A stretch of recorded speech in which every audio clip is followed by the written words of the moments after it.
All right, it's Saturday morning. Welcome to the Krueger Show. Dieter's in the house. Hey, That's right. We normally go on Thursday night, but Thursday night was Thanksgiving. So we have moved Dieter to Saturday morning, and we're going to talk a little Niners. Do they have any shot at all? Looks like Brock Purdy's going to go. We hit it all right now.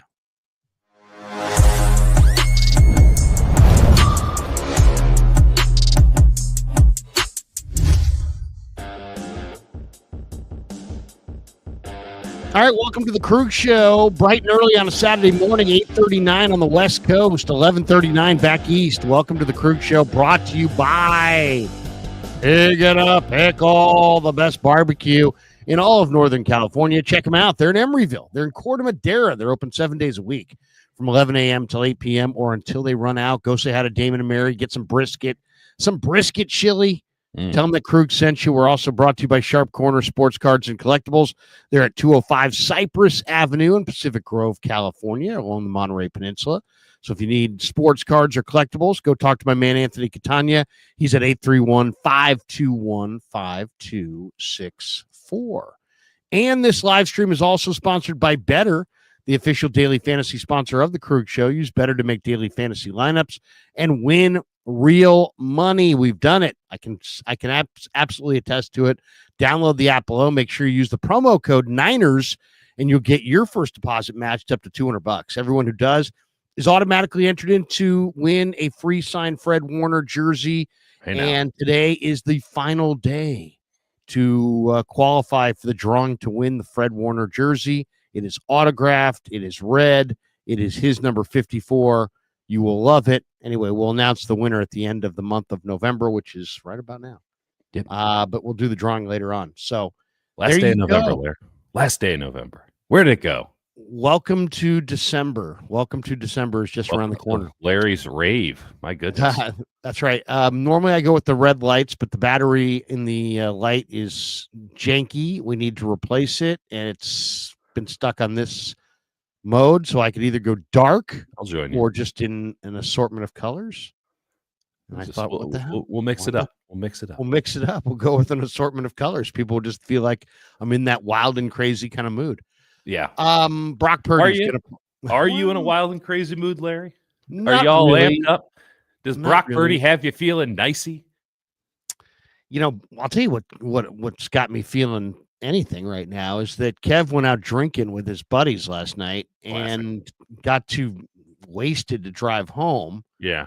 I mistakenly told him, if you need a ride, call me. Right. He did call me. Yeah. And then he proceeded to make me take him and his buddies to In-N-Out. Yeah, that's on the drive home.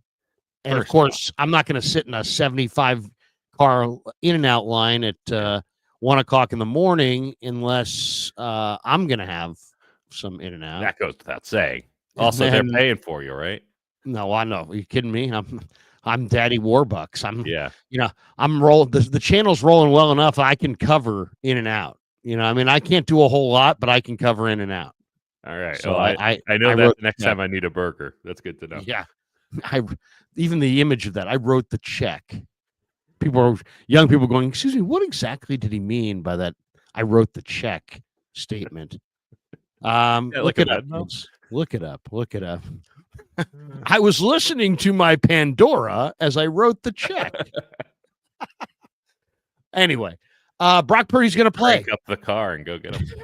I was listening to my 8-track when I took out my newspaper and jotted down how much it was, and then I wrote a check. Hey, we still both do FM radio, so let's cool it here with the antiquated references. That's right. Brock Purdy it looks like is going to go in Buffalo. Will it make any difference? I mean, it made a difference in Vegas. He's worth 1.5 is what we found out when Brock Purdy was announced that he's in. Niners went from 7 to 5.5 dogs in this game. Will it make any difference for the 49ers winning this game? They weren't going to win it otherwise. Now at least they have a Brock Purdy devil magic possibility. That's about all they got. I have to give them at least like a 5% chance that Brock Purdy just goes out there and does something totally ridiculous. Does it with his feet, does it with his arm, does it with areas of the universe that I don't quite understand. That's a real possibility. That could happen. It probably won't happen, but it could happen. So they have a much better shot than they did before Brock Purdy was ruled in for this game. My question is, does he get through this game? This shoulder thing has been so mysterious and strange. And he goes from one pass on Wednesday to a Thursday practice that nobody can see or corroborate to now Friday he's full go. After all of there's something no one can explain what the injury is. We're just guessing on what the injury is. There's something really weird about this whole thing. So I have to have some skepticism on if he'll get through the game. Doesn't seem like a fun environment to have a tight shoulder going to Buffalo, New York, and a low pressure system and snow and wind and rain and sounds terrible. How about you take some load off of Brock and just kind of pretend that he's, instead of being a established starter, pretend like he's the young rookie that took over and just don't lean on him so much and run the hell out of the football. That would be my game plan. I mean, the one thing about Buffalo, and there doesn't seem to be too many cracks in this armor. Have you noticed that? I don't know how much deep dive you've done on the Bills, but the Bills are playing well. They're solid. They're really solid, and their offense is awesome. The quarterback's the MVP of the league. They've won 6 in a row.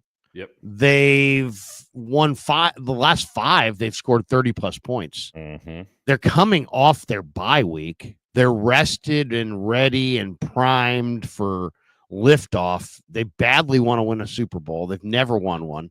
Right. I think you and I agree that we look at Josh Allen as a guy who is a Super Bowl winning quarterback.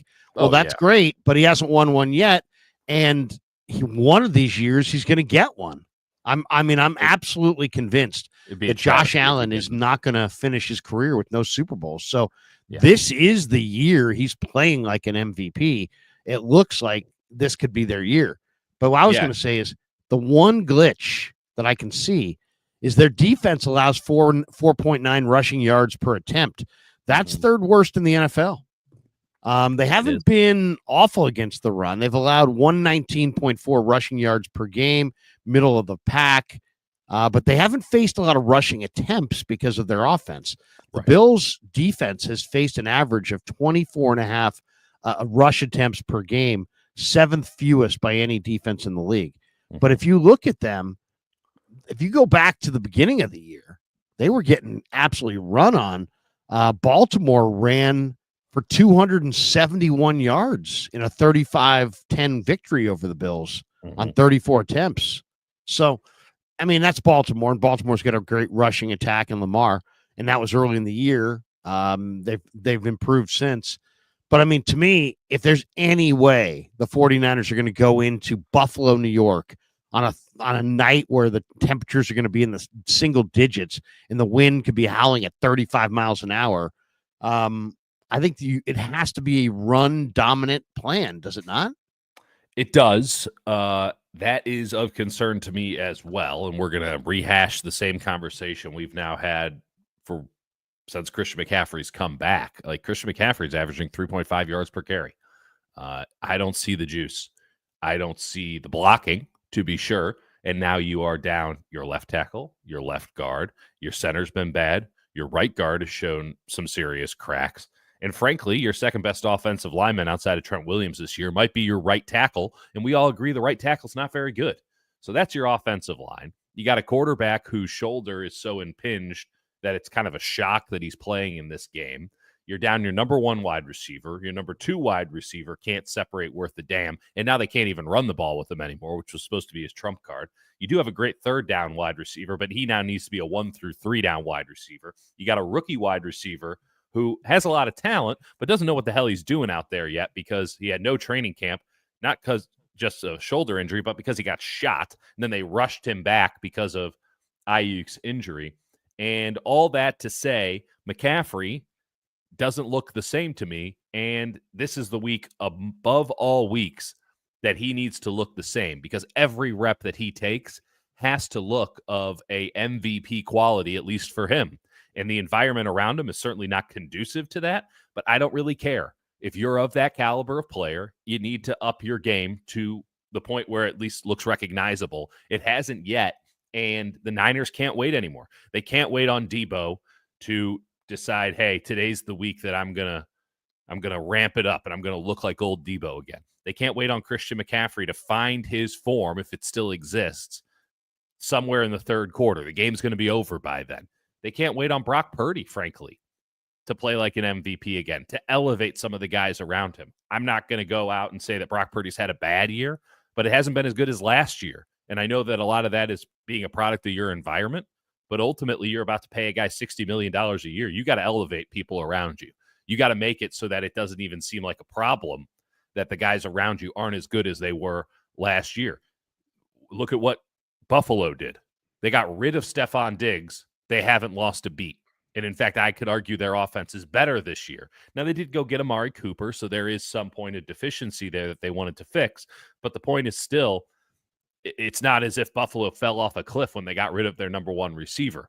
Meanwhile, this offense looks like it's fallen off a cliff, and you still have two MVP caliber players, Debo back in 21, McCaffrey obviously last year, and I suppose there's a third too. Brock Purdy got votes last year. The offense has to put 30 on the board. We haven't seen them do that in a long time. They've done it 4 times this season. They haven't done it since McCaffrey's come back. Yes, they need to run the ball, but I don't really give a damn how they do it because Buffalo is actually fairly efficient at stopping the run. I think a lot of the game script stuff maybe dictates some of that yards per carry, but they have to keep up with Josh Allen and the Buffalo Bills. They should have enough talent to do that, but it's on Brock, it's on Debo, it's on Christian McCaffrey to play their best games of the season. Pretty big ask, but nothing less will do if they want to, in my opinion, save this season. Like legitimately save the 5-7. I'm sorry, you're not coming back from it. I'm not entertaining a winning out or a 4-1 and a 9-8 NFC West win. It's beyond the pale to expect this team to lose 3 straight games at this juncture of the season and then turn this campaign into anything. It's now or never for like the 3rd time this year, Larry. Yeah, man. And they haven't looked good. I mean, They haven't beaten good teams. They don't have a signature win. They're dangling by a thread. They got all kinds of guys hurt. There'll be no Bosa. There'll be no Trent. They're hurting. Lenore. Lenore, against Khalil Shakir in the slot. That's going to be a killer. I'm going to share the screen on this one. I erupted earlier this week in a live stream. What'd you do? And I just started screaming. And I want to play the screams for you so you can hear the beauty of the screams. Oh, wow. Kev turned it into a little, whatever you want to call this, reel. Here we go. Here we go. Here's me at my boiling point earlier this week.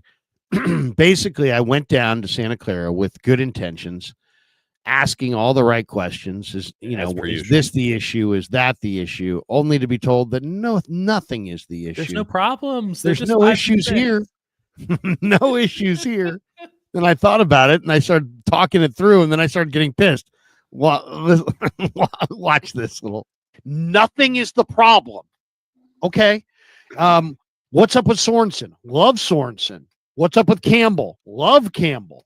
What's up with this guy? Love that guy. Well, you're losing games. So stop loving everybody. Maybe Campbell's not great. Maybe Sorensen's not great. Maybe Brandon Staley's not great. You know what I mean? You're losing games. So somebody is to blame. All right. I'm sorry. We can't have this blameless losing. Schneider, the special teams coach, he's solid. Sorensen, no, he's doing a really nice job. I love what I'm seeing from Campbell. Chris Forster, Jake Brendel has never been better. I mean, it's like, is this a Twilight Zone? I mean, everybody's playing like crap. How come everybody's so beloved? Nothing. That's a great bit. I'm laughing laughing at myself now, but I mean, it's just so ridiculous. It is ridiculous. You're 5-6. You can't win 2 straight to save your life. You got problem spots all over your goddamn roster. And yet when you go through the questions, it's like, What are you going to do on what do you need to do different on special teams? Nothing. We're doing what we need to be doing. Well, you're not getting it done. What do you need to do on this offensive line? You got a bunch of backups that you drafted and this and that. What do you get? Nothing. We're staying with what we got. Brendel's 7 times better than every other backup we have. Okay, but he's the 40th ranked center in the league. I know. I mean, honestly, this is. I mentioned this to you when you came on KMBR with me this week. They're gaslighting us, Larry. I understand. And by the way, love Campbell. Are you kidding me, Campbell? I think some of his best games have been the last few games. Yeah. Well, he's gone from complete. He's gone from dog diarrhea to just simply dog shit. That's an incredible upgrade there. He's still a gaping hole in your defense. I mentioned this to you. They're gaslighting us, and it's little things like.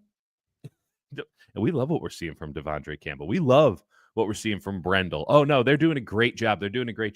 It's stuff Staley has made a significant addition to this outfit. Staley is fulfilling. So they lost Anthony Lynn, and they needed somebody to come in that was the head coach of the Chargers and do nothing for this team. It's like a fellowship that they have for this squad. The Anthony Lynn, what exactly do you do here? Fellowship. Brandon Staley currently holds that title, and we'll see who happens next year. I don't think Harbaugh's given up the job. They added Brandon Staley to help win a championship. They just didn't clarify it was for the Chargers. They meant, right. That's right. Going back to the gaslighting thing, when they traded for Khalil Davis, that felt like, oh, no one in the fan base or the media is actually going to watch film on this guy. They'll just say we got a defensive tackle, so we did our job that day. And then you watch the tape, and you're like, I can see why the Texans gave up on this guy. This guy sucks, and they haven't played him yet. They're just gaslighting. Right. Oh yeah, they're like, oh, we can sneak this one past the fan base and the dumbass media. No, Devondre Campbell's great. I'm sorry, I have 2 eyes and a rudimentary understanding of football. I can see that this guy isn't playing good linebacker. I'm sorry, I understand the basic concepts of offensive line. I can see that the man snapping the ball to you, whom, by the way, you don't allow to change the protections on the fly. So what the fuck is the point of having a veteran out there? That guy, I can see, is doing a very bad job. You know how I can tell? Because he's on his ass half the time, Larry. He spends half of the game on his ass or turned around going, what? Huh? That's probably not what you want from your center. I don't see Creed Humphrey on his ass or just totally befuddled by a play every time. It's like you're watching James Harden or Brandon Pajemski. No, Pajemski's a better one. Pajemski's a good complainer, always yapping, always complaining. Fair enough, but he's also always on his ass. Well, I mean, I love how just the basics. Okay, you're running into a wall at all times, and yet some people are like, "Hey, Christian's lost a step," and Kyle's like, "He hasn't lost a step at all." No. Oh, okay. So then Kyle's like, "Well, wait a second. It's too harsh to judge Christian this early." Yeah. Well, if you can't even judge him because it's too early, then maybe, I don't know, maybe you ought to play the other guys. Kyle and then wait a second, if you can't run with anybody and it's not about Christian, then maybe it's about your interior offensive linemen, but you're not changing any of them out either. We love what those guys are doing. What will it take to get Debo going? Kyle Shanahan on Monday. What will it take to get Debo going? Kyle Shanahan, I think he has the burst that he needs. We're not. The question was, does he have any burst? Is he lost burst? And he obviously has lost burst. What are you talking about? You can't run the ball with him anymore. He has fewer yards per carry than Ezekiel Elliott, who might as well have come from the laundromat. He's so washed. It should have been. I mean, it was a Jerry McDonald question. If it had been in like an open, discussion, it could have been like, well, Kyle, okay, he hasn't lost his speed, and you can point to the kickoff return, but isn't that kind of build-up speed? He's lost a lot of the quickness and the change of direction and the short area agility that helps a receiver get open. That's correct. What he's lost, and it's clear as day. And anybody who wants to say he hasn't lost it, I don't know what to say. I don't. Look, he seems all right. Closer. Road Dog is Campbell playing like Mike Tyson against Jake Paul. Yeah, exactly. I mean, yeah, no legs. Tyson looked good. I thought Tyson looked really, really good. I love what I'm seeing from Tyson. I also Love love this what I'm seeing from Tyson. I feel loved like what he's going to I get heard better from in the next Sorensen. fight or two. What's your coaching style? I'm not a big yeller. It's pretty evident. Nick Sorensen. I don't know about this, Nick. Listen, I'm clearly a big yeller. Larry can yell every now and again. I'm not saying you got to be a yeller to get your point across. I will say that the last guy I heard to say that I'm not a big yeller was Gabe Kapler. And Gabe Kapler was like, I don't think I'll ever get ejected from a game again. I don't think it serves any purpose anymore. I'm sorry. You're the defensive coordinator and you're not going to yell? Like, maybe Gabe this Kapler is such a douchebag. correct. I mean, seriously. Oh, don't even start me on the He Gabe might be the Kapler number one douchebaggery. douchebag in the history of Bay Area sports. Okay. I will lean into my own douchebag tendencies here, which will shock none of you. I'll read some philosophy every now and again, right? Douchebag. I wear it. Gabe is talking about books that he's reading. I had just got done reading some books about Stoicism. I thought it was actually some pretty interesting stuff. It's a lot of, but I thought it was interesting stuff. So I asked Gabe, hey, have you read X, Y, or Z? These are the big ones. Like, this is some pop science bullshit, right? That I just read. And he goes, oh, yeah. I read those. And I asked them, I'm like, oh, what'd you think about this, that, or the other? He has not read these books at all. Never even came close to reading them. And I eventually just want to see how deep will he dig this hole before he admits he didn't read these books. And guess what? He never did. We talked about it for 25 straight minutes, and he just kept digging. And then eventually he went away, and he felt like he won that.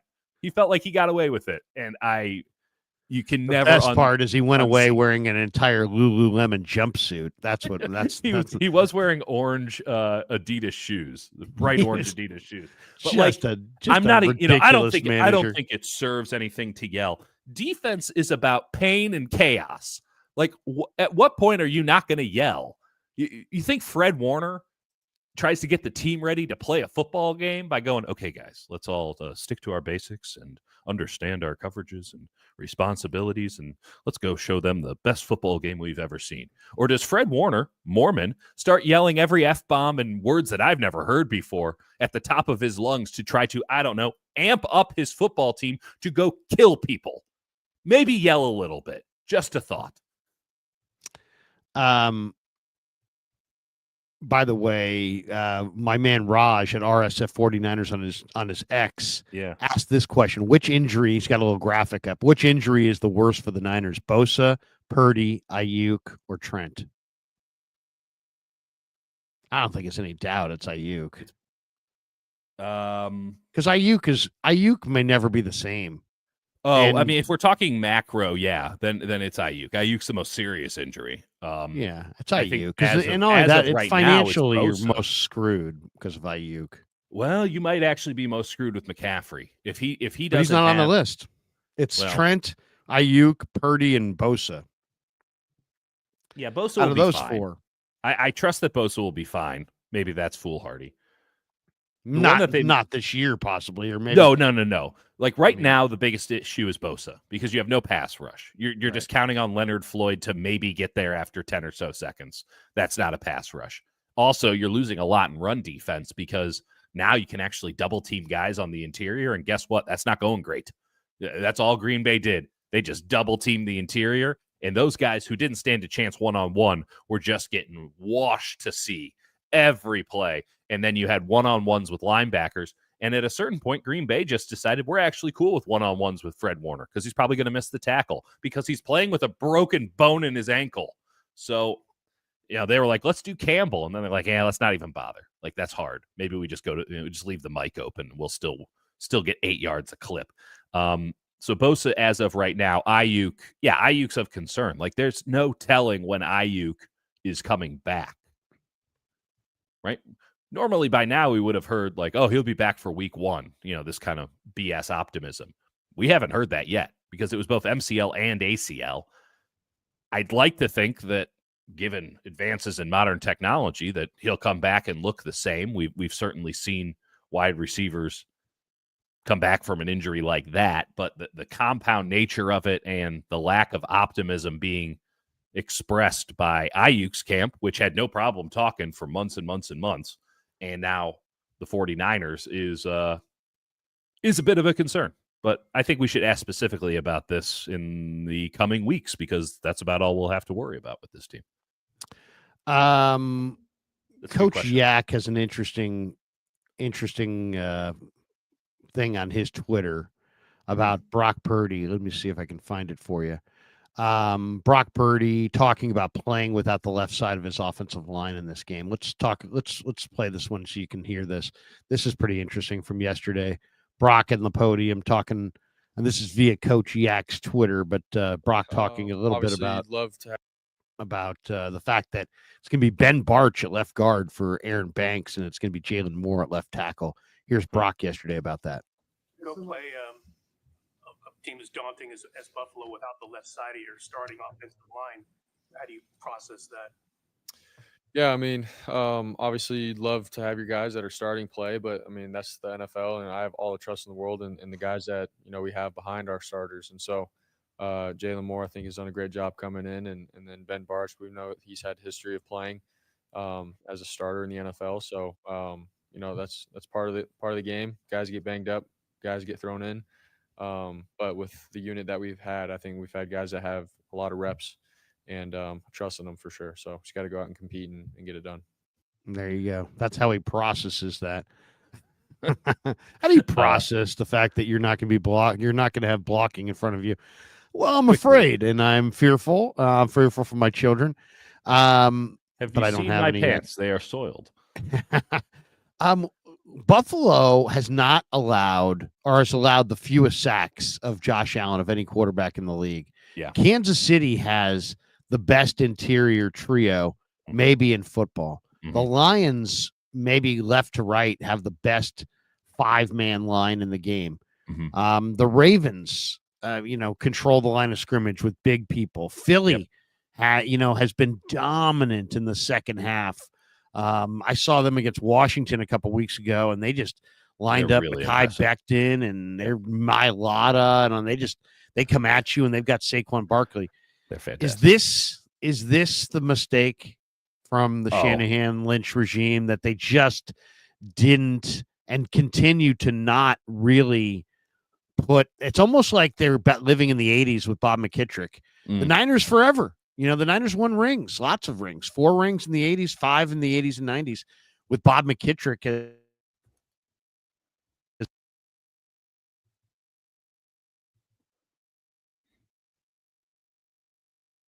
Yeah, Larry, I think you've muted yourself here. Should be disadvantageous. Yeah, Larry, you're muted. I'm not going to expand on your Bob McKittrick take. I will say this, as Larry figures out whatever the microphone thing is. I think it's dropped out. Kev, can you still hear me okay? Yeah, you're good. It's wonderful. Okay, so now I've hijacked it. I'm the captain now. Here we go. The Niners have openly admitted to this. Kyle is all about Chris Foerster, the offensive line coach and run game coordinator. His idea is that basically Foerster is Dante Scarnecchia, the former Patriots offensive line coach. Give him a pile of crap, he'll turn it into roses. That's the idea. That if you give him a requisite level of player, which is low, he can get them to a competitive, passable level, and that the scheme will take care of the rest. This is a fundamental flaw. It's one that I've pointed out for years. Now you are wholly dependent on the scheme, and schemes can get figured out. And we're seeing this with the 49ers on third down pass protection. We're seeing this in the run game, I'd argue, this year. When you only have requisite players and the scheme has to elevate, now you don't have the ability to mix schemes. And one of the beauties of a Puni is that you can actually pull them every now and again. You can't do that with Banks anymore. You really can't do that with your center in Brendel. And so you don't have the versatility up front that this team actually did have back in the day. And with Mike McDaniel, they tried to mix up scheme in that 2019 season, and it worked actually very well. They don't have the ability to mix scheme because they're wholly dependent on players to just meet meet the requisite level to play in a zone scheme.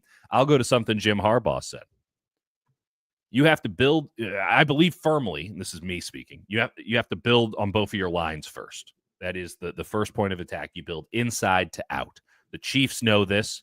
That's why they have the best interior offensive and defensive line in football, at least in my estimation. And so then they go out, and you can always find wide receivers. There's a dozen wide receivers available right now on the street that can give you NFL snaps. Find me a guard on the street. I mean, it's unbelievable. The Niners have been trying to get somebody just fill their practice squad on the interior offensive line. There's nobody around. They're signing Sebastian Gutierrez out of their international program to their practice squad so that they can have a guard. And something that Harbaugh said, I'm not sure when it was. I think it was maybe around the draft. So if not a hint that he was taking Joe Alt, I don't know what would have been. But the offensive line is the only unit on the field that doesn't need anybody else to play well, but can make everybody else play well, right? You have a good offensive line, you're going to have the ability to pass the football even with a crappy quarterback or crappy wide receivers. You're going to have the ability to run the ball even with crappy running backs. Your defense is going to be more rested because you can run the ball and you can get long sustained drives. And those guys aren't going to have to run out there after 3 plays after they just had a long drive because your offensive line couldn't hold up and it was a sack and 2 runs.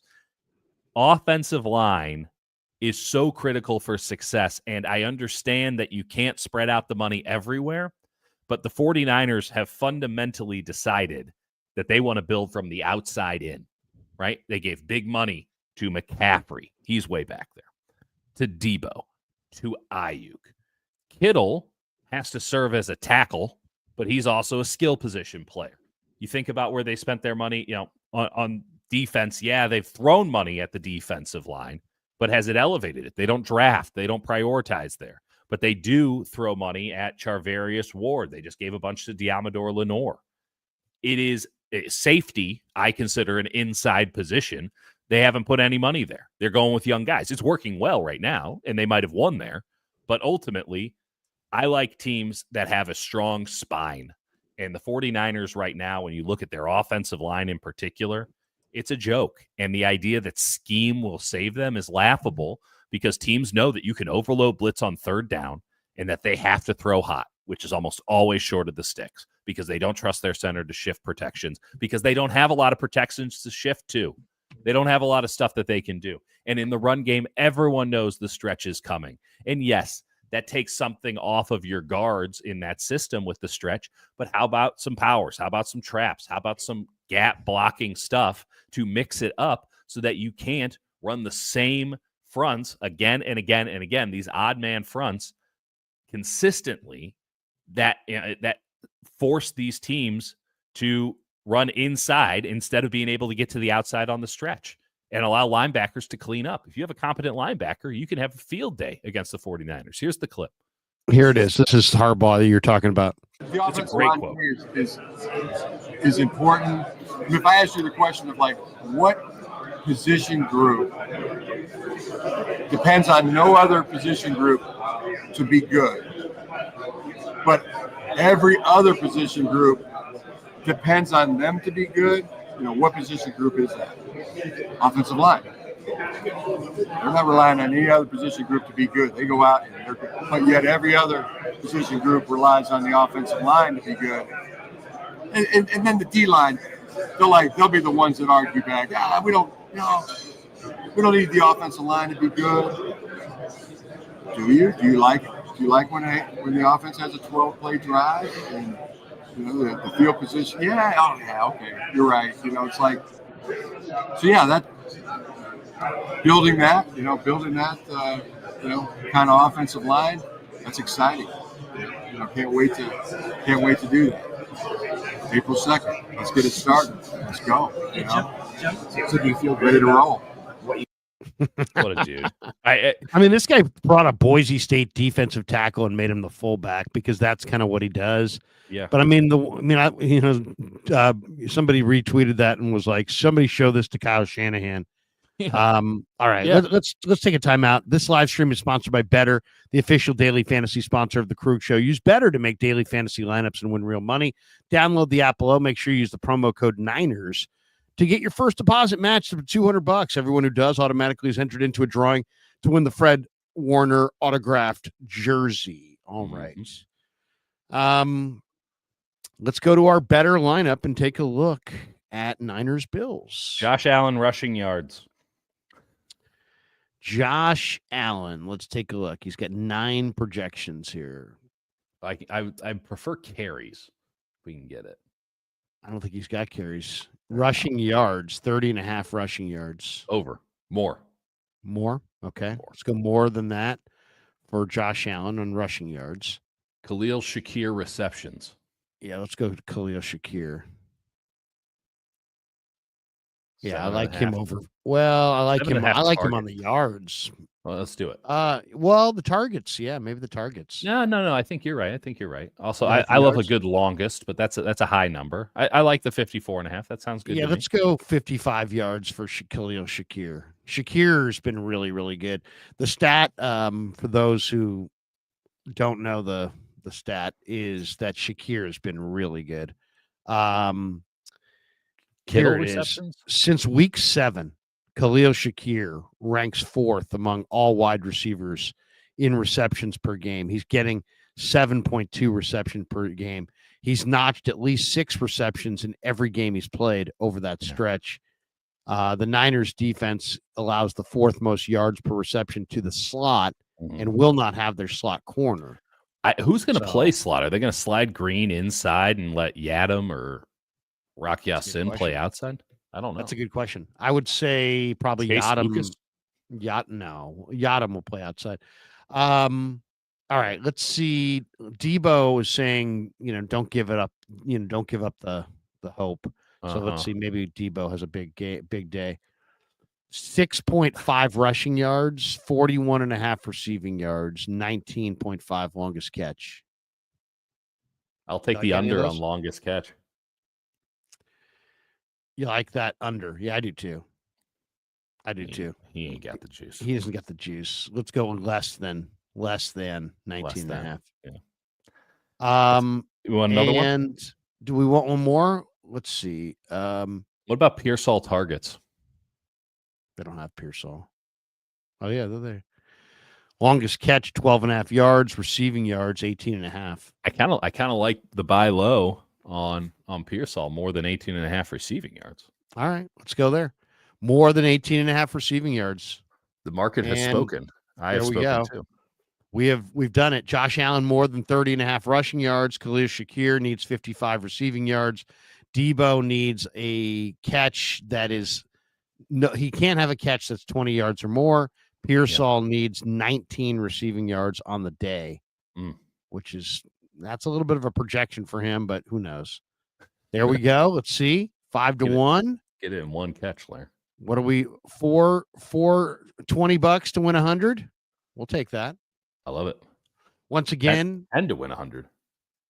That's 10x, Larry. Oh yeah, 10 to win 100. Look at us. Nice. I like that. $10. Download the app. Make sure you use the promo code Niners to get that first deposit matched up to $200. Everyone who does is automatically entered to win a free signed Fred Warner jersey. We'll announce the winner, I believe, as soon as tomorrow. We will do that later on today. Okay, couple things I want to get to. One, let's talk a little bit about the matchup for a second here. Niners in Buffalo. The weather's going to be a factor. Niners have not lost 3 games in a row all year. Right. But they're on the verge of doing exactly that. The Bills can clinch the AFC East with a win. They've won all 5 home games this season. They've scored 30-plus points in each game. Mm-hmm. The Niners are obviously still banged up. There'll be no Bosa. There'll be no Trent. There'll be no Demo. They're flying across country after flying back from Green Bay last week. This is a huge challenge for travel. Josh Allen is a Niner fan, grew up in Firebaugh, California, and he's the MVP of the league, I think, right now, if the season ended. Fair. And, he's going up against a Niner defense that's forced only 1 turnover in the past 3 games, and that's really it. They're tied for 20th in points allowed per game, 23.6. The Niners have been playing really sloppy football. They had 18 penalties in their past 2 games, both of them defeats. Yeah. That's tied for their most penalties in a 2-game span over the last 5 years. So that's not good. Yeah. You know, But other the than Niners, that, things are going well. yeah, I mean, the Niners, you would think, would like to throw it to McCaffrey, but no team has allowed a lower percentage of targets to opposing running backs than the Bills. They've allowed only 25%. And then James Cook's been hot, and they've got a great offensive line, and the weather should mean a lot of Cook. He's been good in the last month. So the Niners are underdogs for the second straight game after being favored in 36 straight regular season games. Yep. What are we going to see in this game, Dieter? What's this game going to look like? Pain. We're going to see pain. Here's what I want to see. I'll throw this out here beforehand. This is the ethereal notion. I'd like to see some heart. I'd like to see some fight. I'd like to see some scrap from the 49ers. I don't feel like I saw that in Green Bay. I feel like, I'm not saying the Niners rolled over, but they certainly simmed to the end of the game against Green Bay. And I'd like to see a punch thrown, just a thought. Like, let's see this team understand the severity of the moment and play with some desperation and play with some fire and maybe make this thing more interesting than it has any right to be. That's what I would like to see. What I expect to see is pain. Yeah, pain. Like, I expect to see Christian McCaffrey trying real hard, but not getting anywhere.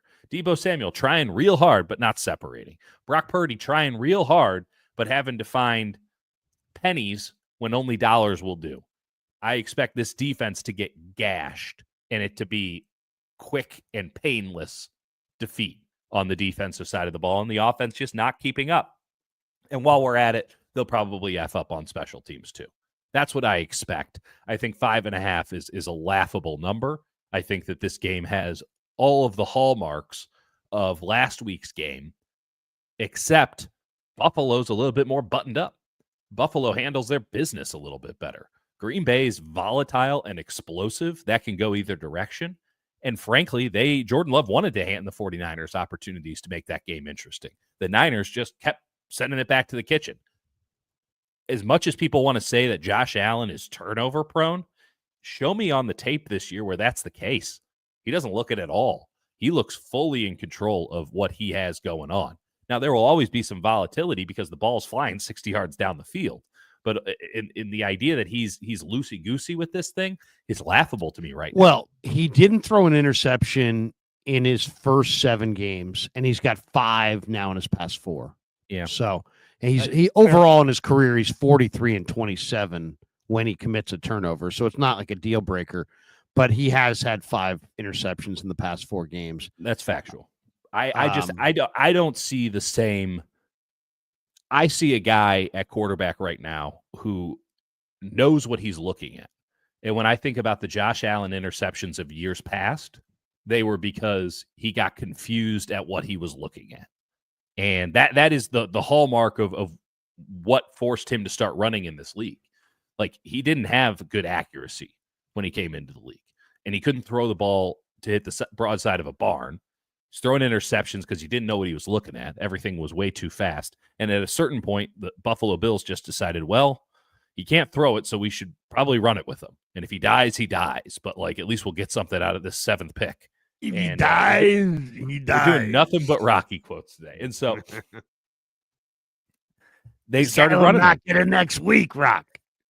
And suddenly things start to come together and the game slows down for him. They bring in Stephon Diggs, and now everything's really working because he's got the safety blanket, but he doesn't need the safety blanket anymore.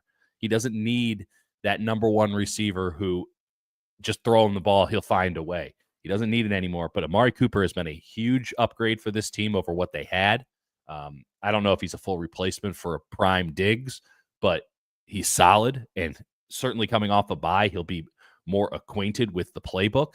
Shakir has been fantastic.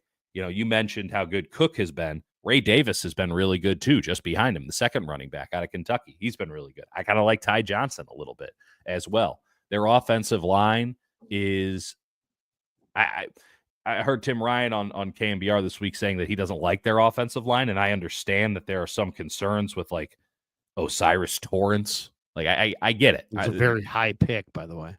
I get it. Second round, 2023. But like, I think that this offensive line is actually pretty sick, and they're mean, and they're a good run blocking team. And when you have And they've Allen, allowed the fewest sacks of any team. a lot of that is Allen, right? But like, I think that we would be remiss to dismiss this offensive line as simply a byproduct of Allen. Dismiss. So I just Keon Coleman has over the top ability that the Niners haven't really been able to reckon with. If you have Yadam on the outside, I fear for what happens if Coleman can play. You still have Curtis Samuel. Matt Collins is a really good blocker, and he's been a good receiver this year. I'm now just listing players on the Buffalo Bills that I like. The problem is I like a lot of them. And in this game, I think that they show up. And if they show up, that means that 30's on the board, and Matt Milano's back on defense, and they're sound on defense. They're always schemed up right. They'll have the odd man front attacking the 49ers outside zone. And I don't see a second gear for this Niners team, and they need to get into multiple gears above the one that they're in order to beat Buffalo. Buffalo might be the best team in the NFL at home in weather that they're conditioned to, and you're not. You're all banged up and injured. They're coming off the bye. Everything here screams blowout to me, if I'm being honest. Yeah, I mean, the Bills, in my opinion, are the Super Bowl team in the AFC right now. I mean, they look really, really good. I think the Niners are going to lose this game just because of individual losses. I mean, players win or lose, and the Bills are going to win. I mean, Right. Josh Allen, great arm. He's playing incredible ball. He can scramble. He can execute. He's got a good line protecting him. He's got good weapons. He's got a run game. They added Ray Davis. I mean, come on. Josh Allen is gonna play great. Then you got James Cook, and James Cook is another dual threat guy. He can catch the ball out of the backfield. They'll utilize him in the screen game. Mm-hmm. And the Niners just don't defend the screen all that well. Then there's Khalil Shakir, who's quick and fast and versatile, and there's no Demo. So this guy's going to roast the Niners out of the slot. Yeah. Then there's Von Miller. And Von Miller, they're trying to rev him up. They basically just said, you know what? We don't care, Von, what you give us in September or October or November. We want you for December and January. So they've limited him. He's played a very limited role. He's got 4 sacks on the year, but if you watch him, looks very similar to the Von Miller from a few years ago, and I think he could be their X factor. And then Gregory Rousseau is 6'6", 270. He's going to beat McKivitz or Jalen Moore pretty routinely. Right. And I don't know that the Niners can afford to leave him in one-on-one situations. Trent, if Trent can't go, you're going to have to help out against Rousseau on whatever side he's on. So, I mean, you got 2 really good edge rushers against 2 tackles that are challenged, and Trent's out. You got Shakir against a Niner defense that doesn't have their slot corner, and he's hot. You got Cook, who can catch it out of the backfield, and everything is open on the second level against Warner and Campbell right now. Everything. Right. Everything. So that's just pitch and catch. And then you got Allen operating behind a line where that's allowed him to be sacked the fewest, and he's playing the best, and he's at home coming off the bye. I mean, it's just like they are going to win this game 38-13. Yeah. I mean, it's now Brock Purdy is the equalizer. Brock Purdy could play very well. He will be rested. And he could keep him in it. There's no question. And if the Niners ran the ball, I mean, what's so frustrating is that the 49ers have McCaffrey, Mason, and Garendo. They can run the ball if they would just stick with it, but they just don't ever stick with it. They don't stick with it in games where, they're ahead or even within 3 or 4 points. Right. So they really, aren't going to stick with it when they fall behind by 10 or 14. So, I mean, to me, I would love to see the 49ers come out and run the ball 40 times and try to dominate time of possession. And it's like, I saw John Lynch say, well, hey, McCaffrey's getting close to getting it going. And, Shanahan's saying, Shanahan's a lot of people are saying, well, there's not a lot of holes there. Okay, yeah, there's not a lot of holes there. I don't necessarily blame McCaffrey, but I have to blame somebody because you're not replacing any of your interior linemen. You're not saying, oh, Brendel's not opening holes. You're like, Brendel's great. Well, if Brendel's so fucking great, then how come you can't run in the middle? Yeah. No, it's entirely true. It's also, there are holes. Like, the irony is there's not that many holes. Okay, well, there are holes, and every time there is one, McCaffrey misses it. Full stop. Find me the clip of McCaffrey seeing it, hitting it. Right? Sometimes he sees it. His first 5-yard run was a perfect example of that. It opened up. He popped through the hole. He ran for 5.5 yards. It looked really good. It's his best run of the season. Legitimately. Yeah. I know exactly what you're talking about. What happened from that point on. Yeah, he's literally running into a wall. And not only that, he's taking some hellacious hits at the line of scrimmage. I mean, he's just getting pulverized at the line of scrimmage. Mason was breaking tackles at a Josh Jacobs rate all season. Sorry, not Jacobs. Like Mason made this run game viable. It covered up the deficiencies of the offensive line. He was getting hit in the backfield. He was still getting 3 yards. He was getting hit at the second level. He was getting 10. That kind of power running back comes with its downsides in that you can't pass the ball to him, and therefore you don't force anybody to come out of man-to-man. But you actually had a run game. And you said something early in the show, which I thought was really interesting. Use Brock Purdy like he's a rookie. Well, they did that in Seattle on Thursday Night Football. Under center, play action. I mean, basic Kubiak offense, right? Down to its roots. That might be their best offensive game of the year. Now, they almost gave that game up because of special teams. But in terms of how their offense played, that was as solid as they have looked, as consistent, as rhythmic as they've looked all year. Third quarter against the Dallas Cowboys, who cares? From start to finish, they looked their best Thursday Night Football in Seattle when they were at their most simple. I'm not sure that simple is going to work with McCaffrey. McCaffrey often invites complexity based on his multifaceted skill set, none of which seem to be fully there right now.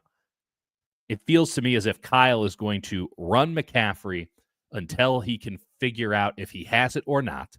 He has certainly not reached the threshold of feeling like he understands if he has it or not. And they are going to waste a season based on the possibility that the great Christian McCaffrey could once again show up.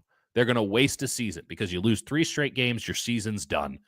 Sorry, it's done. It's been done spiritually for a long time. We've watched this team. There's no reason to believe that this team has some other gear, much less one that could compete for a Super Bowl. They look straight up bad. I don't mean this to be hyperbolic or distinctly pejorative. I mean this strictly. When I watch their tape, they remind me of bad football teams. And the Green Bay Packers last week did to the 49ers what the 49ers used to do to good football teams. They made it look easy. They did whatever they wanted. They dicked around and still won by 4 touchdowns. Buffalo is not a team that dicks around. So the Niners have to have their best from the jump, because as much as Kyle wants to say, oh, Christian looks great, he didn't get a lot of opportunities.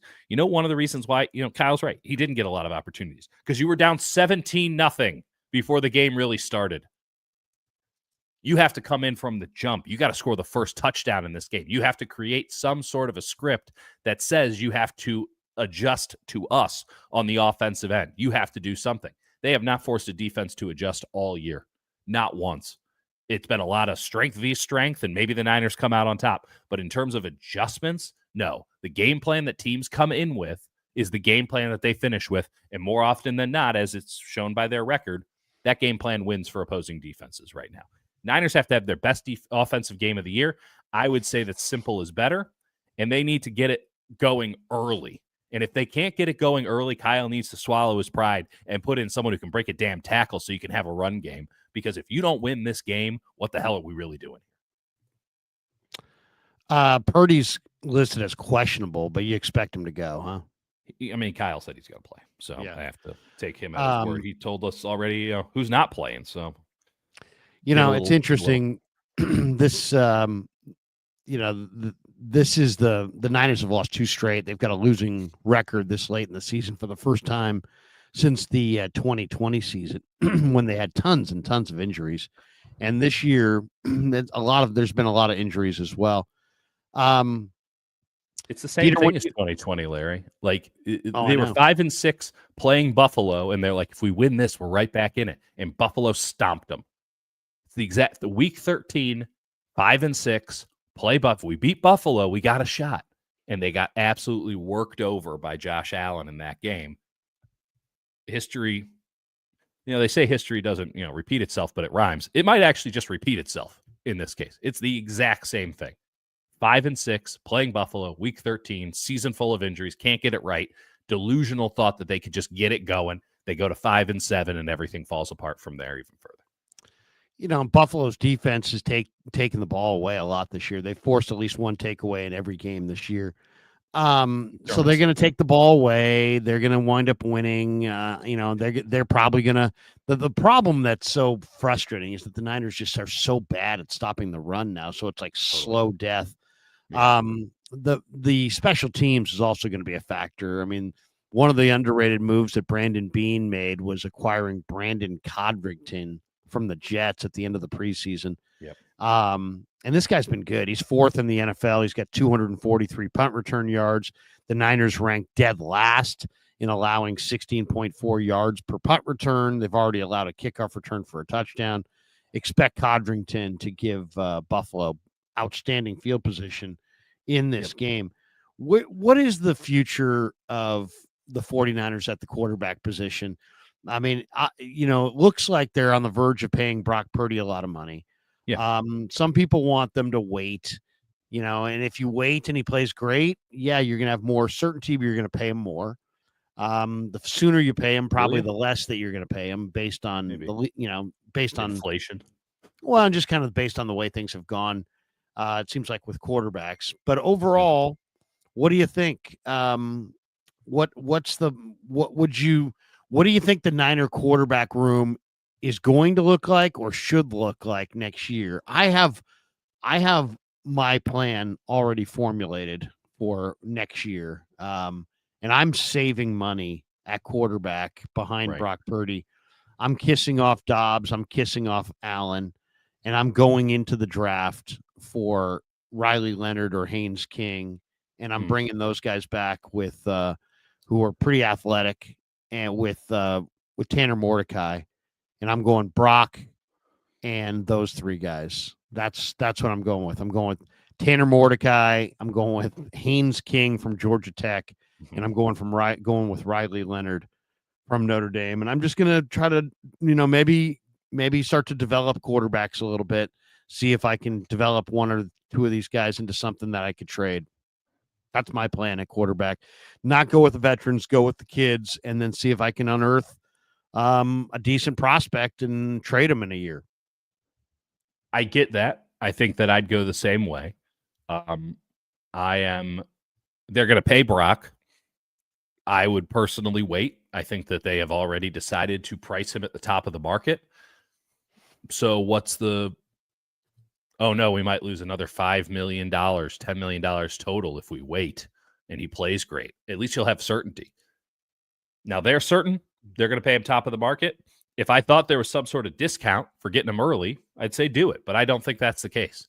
I think that merely you are beholden to inflation as it pertains to quarterback contracts. And I'm of the mindset that I would rather have the absolute certainty with Brock Purdy that he can do it without this offense being full of superstars around him, which is something they're going to run into next year. Strictly because Ayuk isn't going to be there. Debo's probably gone. Who knows with Kittle in terms of what he'll be able to give you after another year of injury and pain and suffering. He's been incredible this year, but McCaffrey was incredible last year. At a certain point, you have to pay the toll. Offensive line, who knows what that's going to look like. next year could tell us a lot about Brock Purdy, and it could tell us some things that maybe the 49ers don't want to hear. And then they're on the hook to start paying him $60 million a year after that. That's a dangerous ball game to find out actually that we've made a mistake before the extension kicks in. So I'd be keen to wait. And if I have to pay the price of inflation, be that 5%, 10%, so be it. That's worth the premium for me personally. But that's not how they're going to do it. They're going to pay him. And they're going to pay him a lot. And they're going to probably pay him more than they have to. I would draft Jalen Milroe on day 2. I got like Milroe. I just want to see what it would look like with somebody who can run the ball the way he can run the ball. And he certainly has the ability to throw the deep ball. He seems very Russ Wilson to me. You already have a Russ Wilson energy player in the terms of Brock Purdy, who's got that devil magic. But Milroe, had the season gone better for Alabama, could have gone 1-1, in my opinion. The quarterback slate is so questionable overall. Now, Shadur will get in there, all that. But, like, Milroe's junior, he's coming out. I'd like him in the 3rd round. Miller Moss, I'm not sure what his deal is. He left USC. He looked pretty good at points for USC. That looks like a Kyle quarterback to me. Drew Aller, 6'5". He's slow, so he's a pocket passer. Doesn't have the receivers at Penn State. I still think there's a lot more with Aller than he's shown at the collegiate level. I'm not sure what Penn State's going to do with him. Again, he's a junior. I'm not big on Garrett Nussmeier, the LSU quarterback, because he's so stone-footed in the pocket, and I don't want to play that game. But if you can get Aller or Nussmeier, who, yeah, they're pocket passers, but so is Brandon Allen, and you can build those guys up into something, now you're not having to pay a couple million. Now you're saving a little bit of money. So I think we have the same plan. I'm not sure I'd keep Mordecai around. I think I'd bring in a Jackson Dart or somebody a little more volatile, because I go back to the Tom Moore school of backup quarterbacks. If 13 goes down, we're fucked, and we don't practice fucked. I mean, that's what he said about the guy that I love is Marcel Reed. I don't know if you've watched any of A&M, but A&M has a young quarterback named Marcel Reed, and Reed is 6'2", 180 pounds. He's a whippet. I mean, he's very, very fast. He's very explosive. He's a freshman, and he's great. He's got 12 touchdowns and 3 picks. He moved out the starter. This guy has got next level athleticism, but really, really good processing ability. Mm-hmm. He'll probably start for A&M next year. I mean, they have Wegman. Someone's transferring. Transferring. It won't be Reed. I mean, Reed's the star. But yeah, I mean, I really like Marcel Reed, but I like Riley Leonard and I like Haynes King. Haynes King runs 4.4. He's got a big arm. He's leading the ACC in completion percentage. He's a warrior. He's unbelievable. He's a good player. And I like Riley Leonard. You can watch him tonight against USC. He's 6'4", about 215 pounds, but he can run. Yep. And he's tough. He's athletic. He's kind of a gamer. I kind of like Riley Leonard the more I watch Notre Dame. Legitimately, I'm not saying this to appease anybody. This draft class, as I can currently construct it, seems perfect for what the 49ers need, right? That's going to be a great offensive line and defensive line draft class relative to prior years. Defensive line in particular seems really, really good, really deep this year. Quarterback is really good in the middle to late rounds, right? There's a drop off. Don't get me wrong, but like, I like Cam Ward as a college quarterback. I wouldn't be drafting Cam Ward anywhere near the 1st round, but he'll go 1st round. I love Cam Ward. I mean, Cam Ward's had a phenomenal year. He plays with a level of Cam Ward since I saw him play for Wazoo. It's kind of like Lamar. I've been on the Cam Ward bandwagon for years, Larry. No one's knocking me off of loving Cam Ward, but in terms of expecting him to be a quality NFL quarterback, I'm not seeing it. He's too small and too volatile. Makes bad decisions a lot. Now, you can get away with that when you're at Miami and playing in the ACC. He almost didn't get away with it playing Cal. What the hell happens when he's going up against? I mean, he's a playmaker, though. The game is. You can see when you watch Miami that he processes things quickly. Everything's slow. He's not worried at all. Yeah. He's not worried. He's not scared about the rush.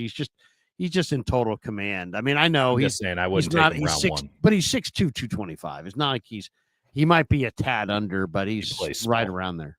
He looks He's- a lot like Brock Purdy size wise, to be honest. Well, Brock Purdy got Um, drafted in round 7. Yeah. I'm not saying. I mean, obviously Brock would go round 1 now, but like, I'm not big on Cam Ward being the number 1 quarterback or number 2 quarterback off the board when you consider all the factors. I just love the middle to late rounds with this He's quarterback. been doing it though. I mean, he's got the most, 34 touchdowns, 7 picks. Him and Shador are right there. They Shador's got 35 and 8. He's got 34 and 7. I would make the argument that I wouldn't take any first round quarterback this year, but I would take a ton in the 2nd, 3rd, 4th, 5th, 6th, and 7th. But I don't like the high end. You don't like Carson Beck? No. Do you like Quinn Ewers? No. I'm not. No, he's the same thing as Sam Ehlinger. What's Sam Ehlinger doing? He's a 3rd string quarterback for the Colts. I think he's better than Sam. I think physically he's a little bit better than Sam Ehlinger. But yeah, I'm not a Quinn Ewers. When have fan. you ever seen Quinn Ewers make a throw and go, "Oh wow"? No, I don't like him. I'm not a fan of his. As I said, I like He's a scrappy the backup A&M point guard. quarterback. There's a few quarterbacks out there, but not. It's once again. I mean, this is the beauty of the whole thing. It's like you don't know. That's why it's like if you do have an eye for quarterback talent, you can make a lot of money because bottom line is the best quarterbacks do not always go in the first round, and I think this year that's going to hold true as well. Yeah. That lines up great for the Niners, who, if they were to ever listen to my advice, take a quarterback in the 6th or 7th round every year. Literally have nothing to lose. You waived Kingston, an offensive lineman that you could have used this year for no reason, right? And I'm not implying that Kingston was some, Jared Kingston was some but he could have started. He's a human being that can play offensive line. You're looking for one of those. You had one, you let him leave. You used a draft pick on one, you let him leave. If you're so frivolous with your late round draft picks, get frivolous with a quarterback who can turn into a viable backup on the crazy cheap for years. Like the most important position in football is where I would be frivolous if I'm just throwing away draft picks. I'd hope I won the lottery with one of those because you've done it before. And that's the only reason that anybody's still employed at 49.49, Lair. Dieter, last one. They cut Ronnie Bell.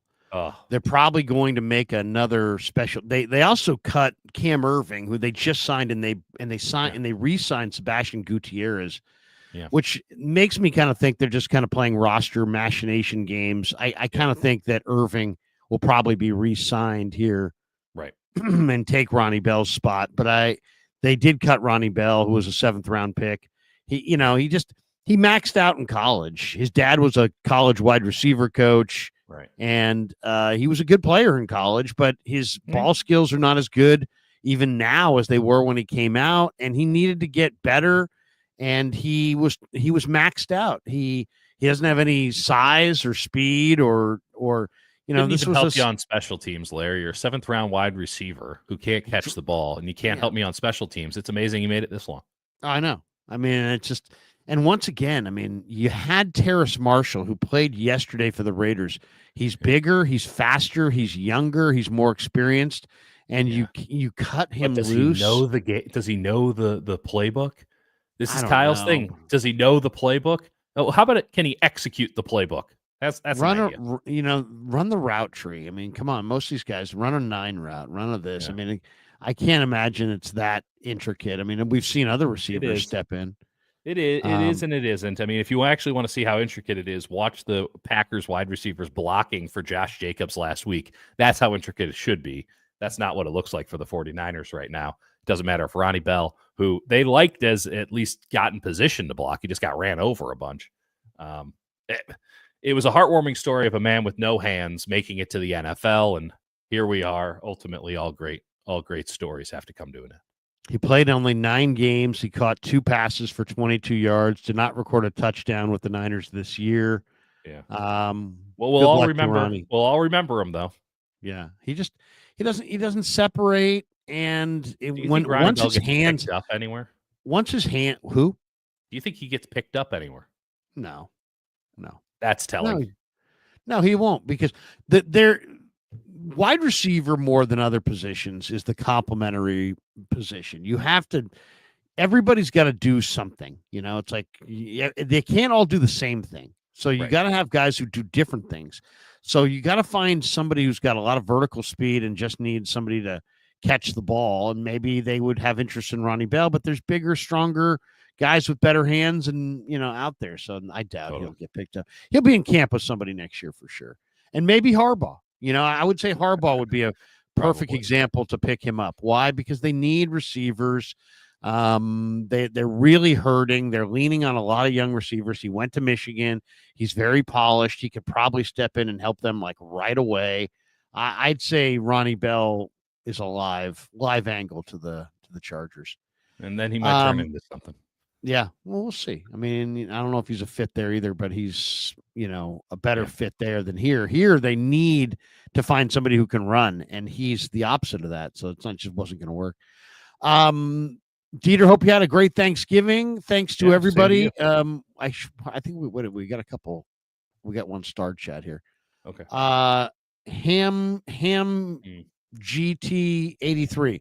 Any long-term concerns with Brock's throwing motion?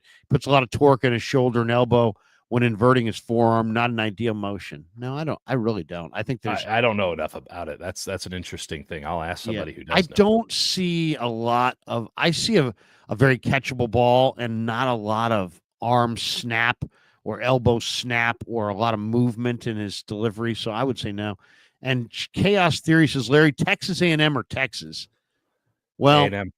Yeah, it's in Kyle Field. I'll be watching that, and I'll be rooting for A&M. I don't know if I'm going to take A&M with the 5. I think I might need to tease that to 12 to feel really good, and I probably will. I think that's my route. I think that's my route for the day. What did I do today, wager wise? Let me see. This is what I have right now. I went Michigan plus 27. I don't know what's the score in that game. That's looking good. It's looking good. I've got Illinois minus 1.5. And they're up 14-10. And then I have SMU later against Cal minus 5.5. How dare you?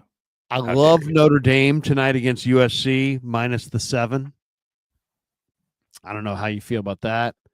Do you have a vibe on Mizzou minus 3 against Arkansas? I'm going to take it. I won't feel good about it. It's going to be agony the whole time. You like Mizzou though to go to 9-3, huh? I always like Mizzou. Yeah. I'm hoping they're going to the Las Vegas Bowl, baby. I'll be there 27th. I'm thinking about teasing A&M. They're plus 4.5. Yeah. So on the 7.5 point teaser, I mean, you can get a lot of points there. So I'm thinking about doing that. And then parlaying that with teasing UNLV down against Nevada. It's 17.5. So if I could get Vegas minus 10 against Nevada, I think I'm going to do that. Vegas is 9-2. Nevada's 3-9. They're 0-6 inside the Mountain West. Vegas has got this safety I love named Jalen Catalon, who just smokes people. Run that go offense, Barry Odom. Yeah, Vegas is pretty good. I think Vegas is pretty good. So I'm gonna do that. I'm gonna tease Vegas down, and I'm gonna tease A&M up, and we'll see. Dieter, good stuff. Have a great rest of your holiday weekend. When do you go next on the leader? Oh, I'll be on at some point next week. I honestly have not been able to get my head around anything. So at some point next week, you'll hear me. I presume, maybe. There you go. I'll talk to you next Thursday, Lair. I am 8 minutes away from 49er Forecast on KMBR. So if you're one of the 1,300 people watching here, join me over on KMBR, either 680 or 104.5. And I will talk more Niner football, Niners Bills coming up in 7 minutes. Dieter, good to see you. Thanks to everybody. Peace. Yeah, never met a man I've been